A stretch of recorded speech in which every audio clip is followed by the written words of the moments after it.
दोस्तों, जो रामायण रामानंद सागर जी ने बना दी, वैसी रामायण बनाने की किसी में औकात नहीं है, किसी में हिम्मत नहीं है। चाहे वो कोई भी हो, कोई नहीं बना सकता वैसी रामायण। लेकिन बॉलीवुड वाले जो बना रहे हैं, उसमें हमने देख लिया, आदि पुरुष हो या बाकी जो बन चुकी हैं या बनाई जा रही हैं, कोई इस लेवल तक कभी पहुंच नहीं पाएगा। भले ही कितना वीएफएक्स यूज कर लो, 700 हजार करोड़ रुपए फूक डालो, लेकिन वो चीज नहीं बन पाएगी, कभी नहीं बन पाएगी। तो रामायण सीरियल को लेकर थोड़ी सी कहानी आ रही है कि इसकी जो शूटिंग हुई थी उमरगांव में हुई थी।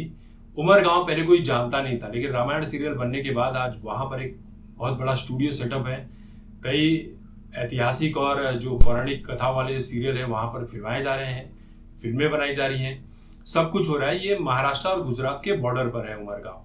और रामायण से जुड़ी ये कहानी है कि अगर रामायण के मेकर्स उमरगांव नहीं जाते तो रामायण कभी बन ही नहीं पाती, और वैसी तो बिल्कुल भी नहीं बन पाती, क्योंकि वहां पर सब कुछ मौजूद था रामायण को सही।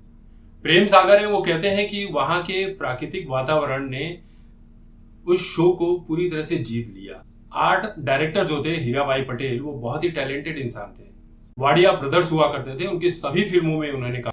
उमरगांव में जब ये वृंदावन स्टूडियो ऑफर किया था, तब वो किसी खंडहर से कम नहीं था। जब वहां के दरवाजे खोले गए तो बड़े बड़े मकड़ी के जाले, गंदगी, सब कुछ थी। वहां पर दिन रात मेहनत करी। प्रेम सागर कहते हैं कि उमरगांव में ही रामायण के सारे जो एक्टर्स थे, जो भी टीम थी, वहीं पर रहना पसंद करती थी, क्योंकि मुंबई से 150 किलोमीटर दूर था और वहां पर जाने का रास्ता इतना अच्छा नहीं था, सड़कें खराब थी। हनुमान जी के किरदार के लिए कहते हैं कि दारा सिंह जी को हनुमान जी के किरदार में वो सुबह 3 बजे उठ जाते थे और उनका मेकअप करने के लिए 4 घंटे लगते थे। जिस तरह का मेकअप किया जाता था, उसके बाद वो कुछ खा नहीं सकते थे, कुछ पी नहीं सकते थे। सोचिए, इस तरह का डेडिकेशन दारा सिंह जी का था, तब जाकर इस तरह की रामायण बनती है। वो रामायण नहीं जो आदि पुरुष में आपने देखी है, जो मजाक बनाया गया है। प्रेम सागर ये भी कहते हैं कि उस वक्त एसोसिएशंस नहीं थे जो यही कहते थे कि सिर्फ तुम्हें 8 घंटे ही काम करना है। हम पूरे दिन जब भी मन किया करता था उस हिसाब से काम करते थे और कोई रोक टोक नहीं होती थी। जूनियर आर्टिस्ट को मिनिमम सैलरी दे दो, फिर भी वो अपनी पूरी जी जान लगाकर काम किया करते थे। लेकिन इस बात से प्रेम सागर से मैं थोड़ा अलग हूं, क्योंकि एसोसिएशन जो है वो मजदूरों के हितों के लिए काम करते हैं। पहले क्या होता था, सेट पर मजदूर की मौत हो गई, उसे कोई मुआवजा नहीं मिलता था। वो क्या खा रहा है, क्या पी रहा है, किस कंडीशन में है, बीमार है कि क्या है, उसे कोई सुविधा नहीं मिलती थी।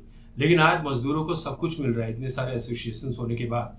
बीमार है तो दवाएं मिल रही है, एक्सीडेंट हो गया तो पूरा ट्रीटमेंट किया जा रहा है, अगर मौत हो गई तो पूरा खर्च उनके परिवार को दिया जा रहा है, इंश्योरेंस कराया जा रहा है, सब कुछ अच्छी खाने की फैसिलिटीज दी जा रही है। तो कुछ चीज़ों का रूल्स एंड रेगुलेशन तो होना चाहिए। बाकी रामायण जो थी वैसी रामायण तो कभी नहीं बन पाएगी।